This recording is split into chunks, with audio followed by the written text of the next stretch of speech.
Welcome to This Explainer. South Korea's World Cup campaign was absolutely supposed to be about one thing, and one thing only: football. But instead, it literally transformed into a full-blown war between the national team and its own legacy media.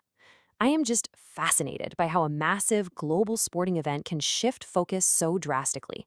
So we're going to look at how a single, solitary hot mic moment totally derailed the narrative, sparking an unprecedented media blackout and pushing a squad into total isolation. Let's get right into it. Okay, let's dive into this because, as you know, every major controversy has that one inciting incident. He didn't even do his proper military service. Now, you might think that's a comment made by a bitter opposing team or some random internet troll. No way. This was a disparaging remark made by domestic South Korean journalists, mocking their very own captain, Heung-min. And honestly, the way these remarks became public is exactly what makes this whole situation so incredibly volatile. So let's trace the timeline here to understand exactly how this all unfolded. It's actually a brilliant, if unfortunate, example of how quickly private banter can turn into a very public disaster. The breaking point? June 7th, 2026. The South Korean team was stationed at their base camp down in Guadalajara, Mexico. During what was supposed to be just a routine open training session, some journalists were having a private chat during a light pre-training jog. But here is the massive catch. Microphones from JTBC, who are the tournament's official rights holders, by the way, were hot. They picked up absolutely everything. These journalists were overheard not just making that comment about military service, but actively sneering at Son's leadership. And of course, shortly after, this audio leaks straight to YouTube. Just like that, a totally routine session instantly turned into a public record of contempt. So this naturally forces us to ask the absolute crucial question here. Did Son Heung-min actually avoid his duties to the nation? Because, let's be real, the leaked audio carries an incredibly heavy social stigma in South Korea, heavily implying the captain just skirted his responsibilities. Well, let's set aside the media's framing for a second and just look directly at the cold, hard facts regarding his military obligations. Now, what's really interesting about this is the stark, undeniable contrast between what was caught on that hot mic and the actual legal reality. The media's claim heavily implied an evasion of service. But the truth? Son legally earned his exemption from South Korea's standard 21-month military service. He followed the law to the absolute letter. The stigma that those reporters were throwing around completely ignores the established legal frameworks that the South Korean government explicitly set up for exceptional athletes. Let's break down exactly how he fulfilled those requirements, because the facts are crystal clear here. First off, Son legally earned his exemption by leading the U-23 team to a gold medal at the 2018 Asian Games. But an exemption does not mean doing absolutely nothing. He definitely still served.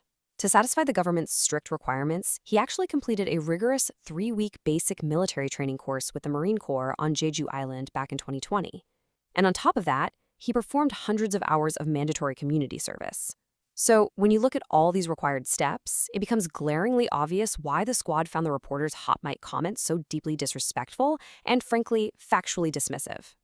Which brings us to Section 1. The boycott begins. Silence in the mixed zone. So let's look at the immediate ripple effect.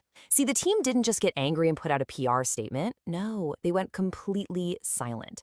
And this wasn't just some spontaneous moment of frustration either. It was a highly coordinated escalation that kicked off right after a hard-fought 2-1 victory over the Czech Republic. Normally, that's a time for celebration. But step 1, a visibly furious Son Heung-min walked straight through the mix zone, that's the area where players always talk to the press, and completely ignored all domestic reporters. Step 2, a scheduled interview with midfielder Heung-min was abruptly canceled. Step 3, another interview with Lee Dong-kyung was withdrawn. And step 4, it went way beyond just the players. The whole squad refused to speak to Korean outlets outside of mandatory FIFA obligations, and domestic media like Metro Seoul actually had their reporting deleted at the Korea Football Association's request. It was a total, absolute blackout. Naturally, the governing body couldn't just sit on the sidelines of this civil war. The Korea Football Association, or the KFA, stepped in and issued a formal statement expressing deep regret over the inappropriate remarks. They openly framed this hot mic leak not just as a silly mistake, but as a massive breach of trust that caused genuine shock and disappointment to the entire national team. Basically, they publicly validated the players' anger. The KFA actually went a step further, laying down a very firm boundary. They demanded that media outlets show greater consideration and a much more responsible attitude. The core message here: accreditation for the World Cup is a privilege, it is not a right. By stating they would prioritize the protection of the squad, the KFA made it crystal clear shielding their players from internal media distractions was way more important than facilitating standard press coverage. And this brings us to the severe, real-world institutional consequences of this whole mess. The crisis actually claimed its first high-level casualty within the press corps itself. The secretary and head of the South Korean World Cup press delegation officially resigned. He stepped down to accept full responsibility for the reporter's misconduct and this catastrophic erosion of trust. And making matters so much worse, the formal apology from the press didn't even arrive until 10 days after the incident, which, as you can imagine, the team felt was about 10 days too late. This administrative shakeup literally poured gasoline on the existing instability within the KFA, which was already reeling from their president Chung Mong-yu's own pre-tournament resignation announcement. Just a wildly chaotic situation. And that leads us to Section 2, closing ranks, united in isolation. So where does that actually leave the players? Well, faced with all this cynicism from the very journalists meant to cover their national triumph, the Tajik Warriors have completely closed ranks. They are currently united in total isolation, shutting the doors to protect their mindset. It's a fascinating psychological response, honestly, using a media betrayal to forge this impenetrable bunker mentality. And here's why this matters right now. The squad is determined to let their football do the talking, and they kind of have to because they're staring down a massively high-stakes match against Mexico. The pressure of a World Cup is immense on its own, right?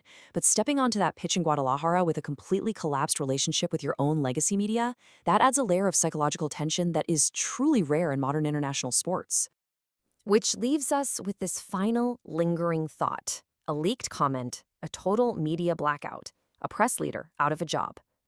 As the team continues their campaign, the ultimate question remains, will South Korea's World Cup be remembered for the glorious goals they scored or for the civil war that silenced their own press? It is a stark reminder of how fragile trust can really be and how quickly a narrative can shift from athletic glory to institutional dysfunction. Thank you so much for joining me for this explainer, and be sure to keep your eyes on the pitch to see how this incredible standoff concludes.